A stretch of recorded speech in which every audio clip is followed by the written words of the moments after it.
వాష్రూమ్కి వెళ్లి బయటికి రాగానే అక్కడ బట్టలతో లావుగా అసహ్యంగా ఉన్న ఒక వింత మనిషిని చూసింది. వావ్, అందాల రాణి.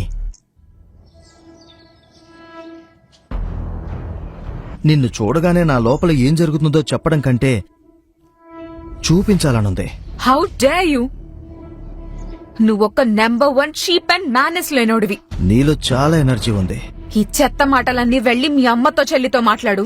అమ్మ చెల్లి అయితే లేరు. నువ్వు నాకు నేర్పిస్తావా ప్రియా? ఇడియట్! అరే వదులు. ఏయ్, ఐశ్వర్య మరో ఆలోచన లేకుండా అతని చెంప చెళ్లుమనిపించింది.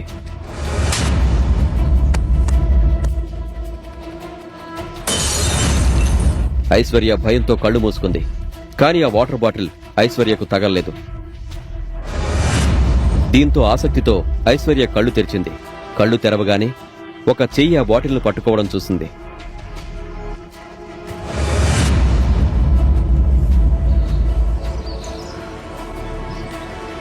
తాగింది బాగా ఎక్కువైనట్లుంది మీకు. మీరు ఇంటికి వెళ్లాలనుకుంటే, అది కూడా ప్రాణాలతో వెళ్లాలనుకుంటే ముందు నా వైఫ్ కు క్షమాపణ చెప్పండి. ఎవరికి ఎంత ఎక్కువైందో ఇప్పుడు నేను చెప్తాను.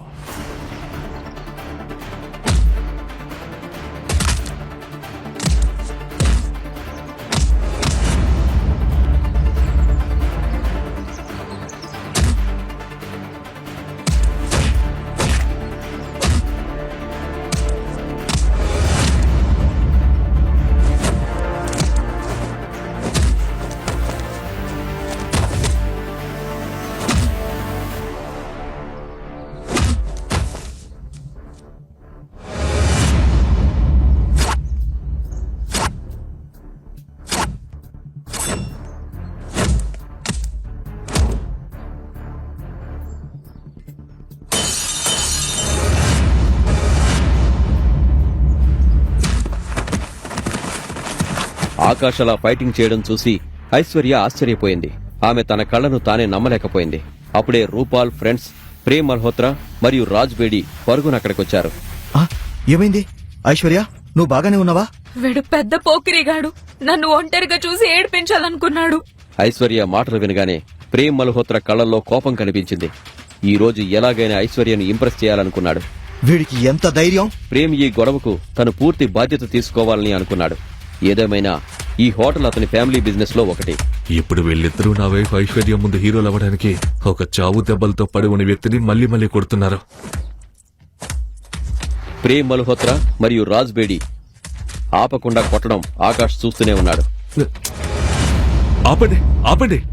అతనికి ఆల్రెడీ దెబ్బలు పడ్డాయి. ఇలాగే కొడితే అతను చనిపోతాడు. ఆకాష్ భయ్యా, మీరు అనవసరంగా భయపడతారు.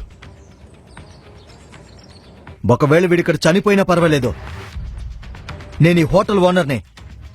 మ్యాటర్ ఇక్కడే సెటిల్ డౌన్ చేస్తాను.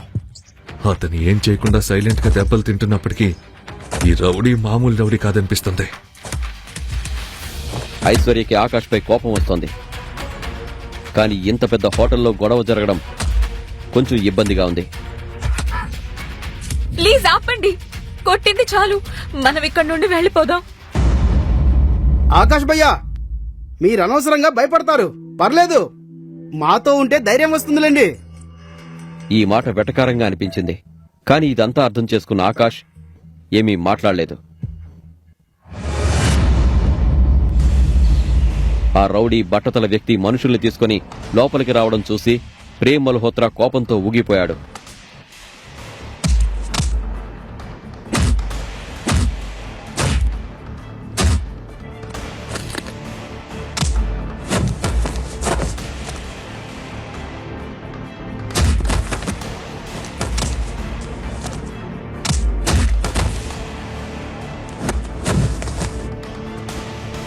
ప్రేమ్ మల్హోత్రా మామూలు ఫైటర్ కాదు. అతనికి కరాటేలో బ్లాక్ బెల్ట్ వచ్చింది. ఒక్కొక్కరిని కొట్టి ప్రేమ్ మల్హోత్రా గజేంద్రను అతని రౌడీలను చితగొట్టాడు.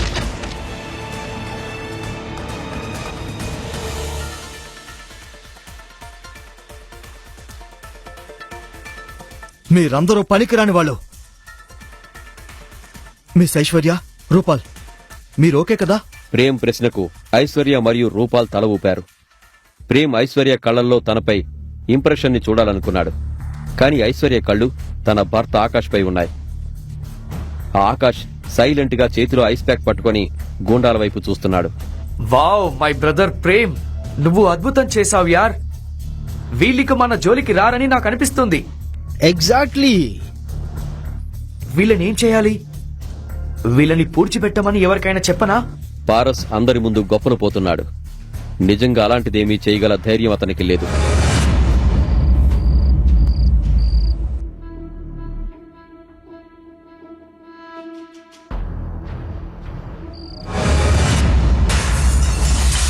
ఏయ్, చాలా ధైర్యం ఉంది మీకు.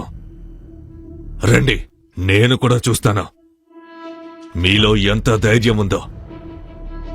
వచ్చి నన్ను ఫేస్ చేయండి. రండి రండి. ఏయ్, నాకు కూడా అసలు భయం లేదు. నువ్వు నా ముందుకొస్తే నేను నిన్ను ఖచ్చితంగా ఎదుర్కొంటాను. కాని ప్రేమ్ మల్హోత్రా అతన్ని చూడగానే ఇంకేమీ మాట్లాడలేకపోయాడు. తన ముందు ఉన్న వ్యక్తిని చూసి ప్రేమ్ మల్హోత్రా నోరు పడిపోయింది. ఎందుకంటే ఎదురుగా ఉన్న వ్యక్తి మామూలు గుండా కాదు. మొహంపై గాయంతో ఏర్పడిన పొడవైన గీత, దృఢమైన శరీరం ఉన్న విక్కీ బాయ్. అతని వెనక 15 నుంచి 20 మంది ఉన్నారు. వారందరి బాడీలు చూస్తేనే అర్థమవుతోంది ఫైటర్స్ అని. బాయ్, మేమేదో జోక్ చేస్తున్నాం. అచ్చా, జోక్ చేస్తున్నావా? అవును బాయ్. జీవితంలో జోకులు ఉండాలి కదా. ఏ, మీరు కూడా జోక్ చేస్తారు కదా. అయితే నేను కూడా మీతో కొంచెం జోక్ చేయనా? మాట్లాడుకుని సెటిల్ డౌన్ చేసుకున్నాం కదా. అవును బాయ్. పదండ్రా, జోక్ చేయండి. విక్కీ భాయ్ గూండాలు ప్రేమ్ మల్హోత్రా మరియు రాజుని కొట్టడం మొదలుపెట్టారు. అరే, సరిగ్గా కొట్టండ్రా, సరిగ్గా కొట్టండి వెళ్ళే. విక్కీ భాయ్ కి తన ముందు జరుగుతున్న ఈ తమాషా చూసి చాలా నవ్వొచ్చింది. ముగ్గురు రిచ్ పర్సన్స్, 2 అందమైన అమ్మాయిలు మరియు చీకట్లో బ్యాట్ల శబ్దం. బాయ్ బాయ్ బాయ్, ప్లీజ్ బాయ్, ప్లీజ్ ప్లీజ్ బాయ్, క్షమించండి బాయ్, ప్లీజ్ బాయ్. రే, తీసుకెళ్ళండి. విక్కీ భాయ్ మిగతా వారిపై అంతగా దృష్టి పెట్టలేదు. కేవలం ఆ ముగ్గురు బిజినెస్ మ్యాన్ కొడుకుల్ని కొడుతుంటే చూస్తూ ఉండిపోయాడు. విక్కీ భాయ్ గుండా ఒక పెద్ద ఇనుపరాడ్డు పట్టుకుని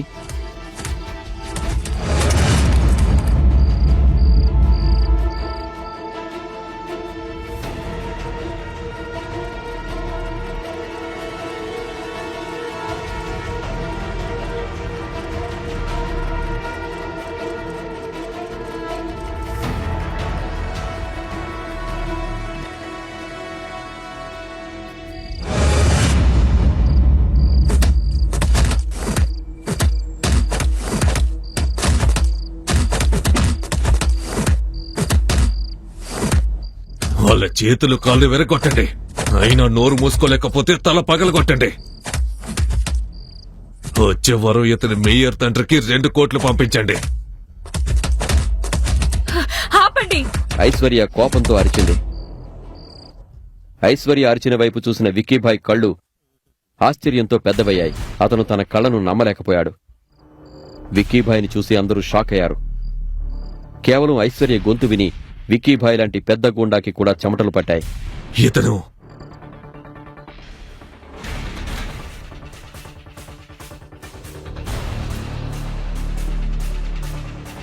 ఆకాశ్ వర్మ. పదండి పదండి, ఇక్కడి నుంచి వెళ్ళండి.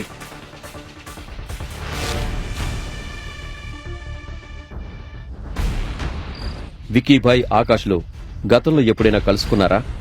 ఆకాష్ నిజంగానే కోటీశ్వరుడా? నిజమైతే అతను ఎందుకు ఒక పేద ఇల్లరికపరుడుగా జీవితాన్ని గడుపుతున్నాడు?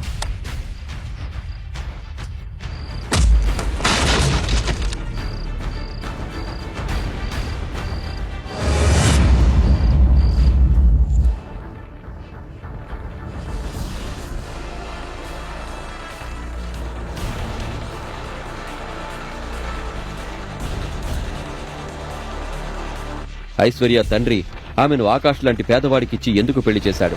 ఆకాష్ నిజం బయటపడితే ఏం జరుగుతుంది? ఈ ప్రశ్నలకు సమాధానాలు తెలుసుకోవాలంటే నెక్స్ట్ ఎపిసోడ్ వినాల్సిందే. క్రింద ఇచ్చిన లింక్ ని క్లిక్ చేసి పాకెట్ ఎఫ్ఎం యాప్ ని ఇన్స్టాల్ చేసుకోండి. Stay tune to pocket FM.